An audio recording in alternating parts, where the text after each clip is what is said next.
আসসালামু আলাইকুম প্রিয় দর্শক, ভূতের রাজ্য .com থেকে সবাইকে স্বাগত জানাচ্ছি। আমি পলাশ চাই। কেমন আছেন সবাই? আশা করছি আমার লিসনাররা অনেক ভালো আছেন। আলহামদুলিল্লাহ, আমিও অনেক অনেক ভালো আছি। যেমন দোয়া করেছেন তেমনই আছি। আজকে আসলে আমরা যেহেতু প্রতিদিনই সুন্দর সুন্দর অভিজ্ঞতা শেয়ার করছি, সুতরাং আপনাদের কাছ থেকে যে জিনিসটা আশা করছি, আমাদের চ্যানেলটি সাবস্ক্রাইব করে পাশে থাকুন। আজকের ঘটনাটা বলতে যাচ্ছি, খুবই ইন্টারেস্টিং। আমার কাছে দারুণ লেগেছে। অনেক শিহরিত ছিলাম আমি, বিকজ অনেক ভয়ের ছিল। আশা করি আপনাদেরও ভালো লাগবে। আহ, সালটা হবে 90s এর পরবর্তী সময়ে। তো ঘটনাটা মূলত হচ্ছে আমার শ্বশুর বাড়ি কেন্দ্রিক।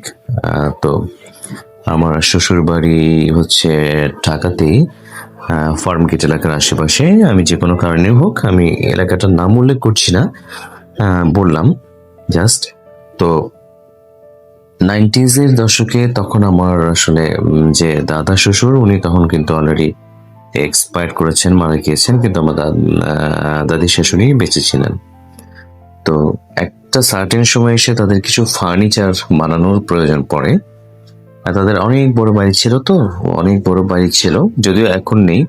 তো সেই সময়ের জন্য তাদের কিছু ফার্নিচার বানানোর প্রয়োজন পড়ে। বাই দিস টাইম তারা কন্ট্যাক্ট করেন হচ্ছে কাঠুরিয়াদের সাথে বা কাঠ মিস্ত্রিদের সাথে, যারা ফার্নিচার তৈরি করেন। তো এখন ফার্নিচার তৈরি করতে গেলে তো আসলে আমরা যেটা করি সব সময়, যে ভালো এবং উন্নত মানের কাঠগুলোকে আমরা বেছে নেই। ওদেরকে বলে দেওয়া হয়েছে, যারা ফার্নিচার বানাবে তাকে বলে দেওয়া হয়েছে যে আমাদের সেগুন কাঠ ফার্নিচার হতে হবে। বিশেষ করে শোকেসটা অবশ্যই সেগুন কাঠের হতে হবে। তো যথারীতি অর্ডার হয়ে গিয়েছে এবং তারাও কাজ শুরু করে দিয়েছে। কাজ শুরু করে দেওয়ার এক পর্যায়ে দেখা গেল যে অনেক সুন্দর সুন্দর ফার্নিচার তৈরি করা হয়েছে এবং শোকেসটা অনেক সুন্দর করে, অনেক বড় করে বানানো হয়েছে। যেহেতু জয়েন্ট ফ্যামিলি, তো বানানোর পরে সেগুলোকে বাসায় আনা হয়েছে এবং যেখানে যেটা রাখা দরকার সেখানে রাখা হয়েছে। কিন্তু ঘটনাটা ছিল ব্যতিক্রম। আসলে এখান থেকেই বলতে পারি শুরু। তো যখন শোকেসটা রাখা হয়েছে, সেই রুমে থাকতো হচ্ছে আমার দাদি শাশুড়ি আর চাচা শ্বশুর থাকতো। তো তারা সেখানে থাকতো এবং এভাবেই চলতেছিল। সেখানে তারা থাকতেন। হঠাৎ করে রাত 12টা বাজলেই দেখা যাচ্ছে যে শোকেসটা নড়াচড়া করতো, প্রচন্ড নড়াচড়া করতো, শেকিং হতো আর কি। শেকিং হতো। তো কেন শেকিং হচ্ছে রাত 12টার সময়? আসলে যেদিন সেটাকে ঘরে রাখা হচ্ছে সেদিন থেকে এটা শুরু হয়েছে। কেন শেকিং করছে কেউ বুঝতে পারছে না। কেউ বুঝতে না পারার কারণে সারা রাত সেটা শেকিং হয়েছে। আমার দাদি শাশুড়ি এবং চাচা শ্বশুর সেটা টলারেট করে চিন্তা করেছেন কোনো কারণে হয়তো ভূমিকম্প হয়েছে বা কিছু, তারা রাতটা মোটামুটি পারই করে দিয়েছে। বাই দিস টাইম তারা এটাও চিন্তা করে নিয়েছিল হয়তো ভূমিকম্প, শক্তিশালী কোনো ভূমিকম্প হবে। তো যার কারণে তারা সেটাকে সেই রাতে টলারেট করলেন। টলারেট করার পরে পরবর্তী রাতেও সেম কাহিনী। রাত 12টা বাজলেই ফার্নিচারের শেকিং শুরু হয়ে যায়। রীতিমতো মনে হয় যে ভিতর থেকে কেউ ঝাঁকি দিয়ে এটাকে নড়াচ্ছে।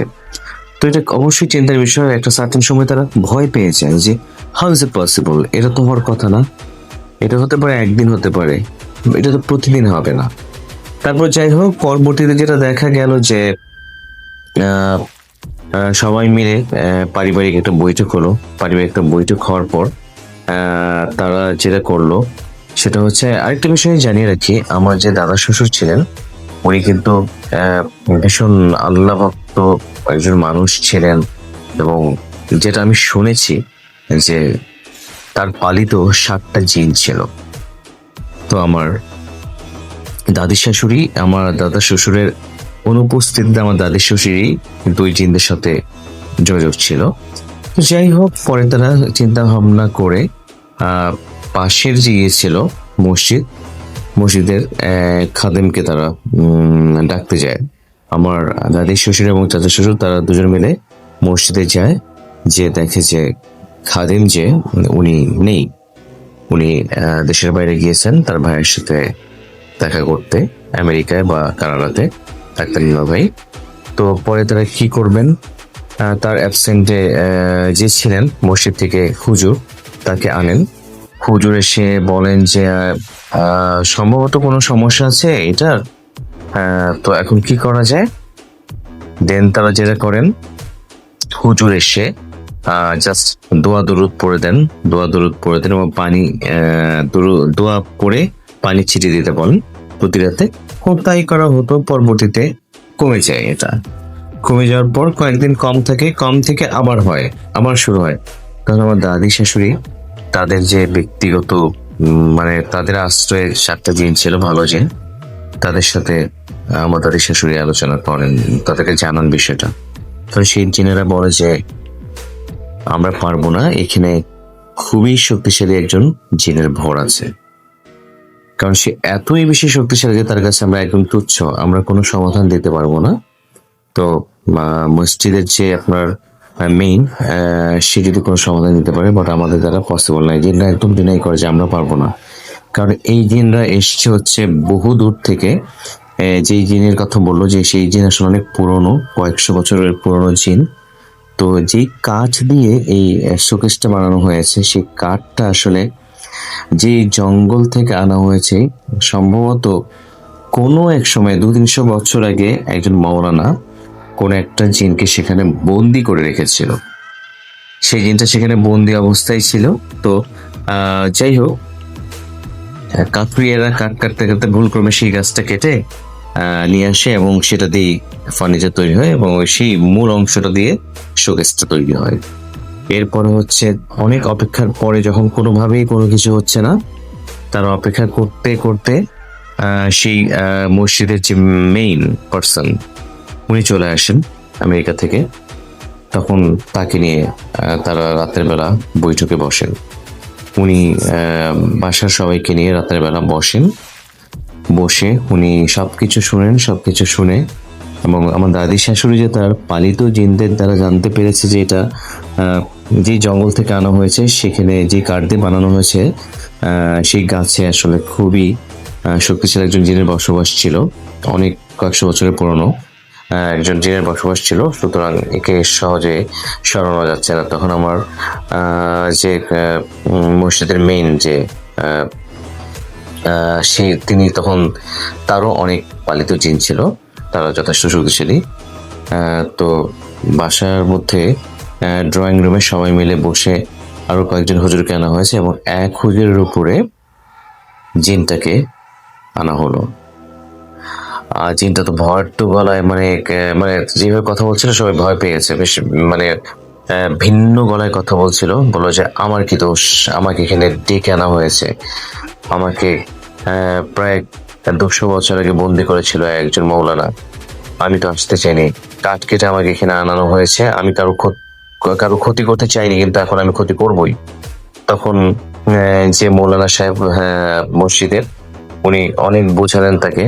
পরে জিন বলল ঠিক আছে, আমি চলে যাব, কিন্তু আমাকে আগামীকালের মধ্যে একটা গরু জবাই করে সেই গরুর রক্ত দিয়ে এই ফার্নিচার মুছতে হবে, এবং সমস্ত মাংস এই ঘরে রাখতে হবে, এবং এই ঘরে কেউ থাকতে পারবে না সেদিন। যথারীতি তাই করা হলো। ওই 90s এর সময়, 90-এর দশকে অনেক বড় একটা গরু কিনে কোরবানি দিয়ে, সেই মানে গরুর রক্ত দিয়ে শোকেসটাকে মোছা হয়, এবং মাংসগুলো ওই রুমেই রাখা হয়। তার সেদিন কিন্তু এটাও বলে দিয়েছিল যে একদিন রুমে কেউ প্রবেশ করতে পারবে না। তো যাই হোক, রুমে আর কেউ যায়নি। পরবর্তীতে তার পরের দিন যে দেখা যায় রুমের ফার্নিচার শোকেস একদম ঝকঝকে তকতকে, মাংসের কোনো চিহ্ন নাই, হাড্ডি টাড্ডি কিচ্ছু নাই, একদম সব কিছু স্বাভাবিক হয়ে গিয়েছে। তখন হুজুর বলতে মানে তাদের পাশের মসজিদের যে মেইন পার্সন, যে আমেরিকায় ছিলেন, উনি তারপর একটা দোয়া পড়ে কাগজে লিখে সেই ফার্নিচারের পিছনে লাগিয়ে দেয়। হ্যাঁ, আঠা দিয়ে লাগিয়ে দেয়, এবং বলে যে এর পর থেকে আর কোনো সমস্যা হবে না। তো যাই হোক, আল্লাহর রহমতে এরপর থেকে আর কোনো সমস্যা হয়নি। এখনো আছে সেই ফার্নিচার। ইভেন আমি নিজেও আসলে সাক্ষী, সেখানে দাঁড়িয়ে আমি অনেক ছবি তুলেছি। স্টিল নাও সেই ফার্নিচারের ভিতরে আমার ছবিও রেখে দেয়া আছে। তো যাই হোক, এই অভিজ্ঞতাটা শেয়ার করলাম, কারণ খুবই একটা সুন্দর অভিজ্ঞতা, ভৌতিক আবার ভৌতিক না। তো এই জিনের যে অস্তিত্ব আমাদের জীবনে আছে, আসলে এই জিনিসগুলো বোঝানোর জন্যই আপনাদেরকে গল্পটা বললাম। আশা করি গল্পটা অনেক অনেক ভালো লেগেছে। ভালো লাগলে লাইক কমেন্ট শেয়ার করে পাশে থাকবেন এবং চ্যানেলটি অবশ্যই সাবস্ক্রাইব করতে ভুলবেন না, কারণ আপনাদের ভালোবাসা না পেলে আমাদের সামনে এগিয়ে যাওয়া এবং এইভাবে গল্প দেওয়াটা অনেক কঠিন হয়ে যাবে। তো আপনাদের কাছে আমাদের অনুরোধ, চ্যানেলটি সাবস্ক্রাইব করুন, আমাদের গল্পগুলো শুনুন, নির্বাচিত করুন এবং আমাদেরকে পরামর্শ দিন আমরা কিভাবে আরো সামনে এগোতে পারি, আপনাদের জন্য সুন্দর সুন্দর কাহিনী নিয়ে আসতে পারি। ধন্যবাদ সবাইকে, সবাই ভালো থাকুন। আল্লাহ হাফেজ।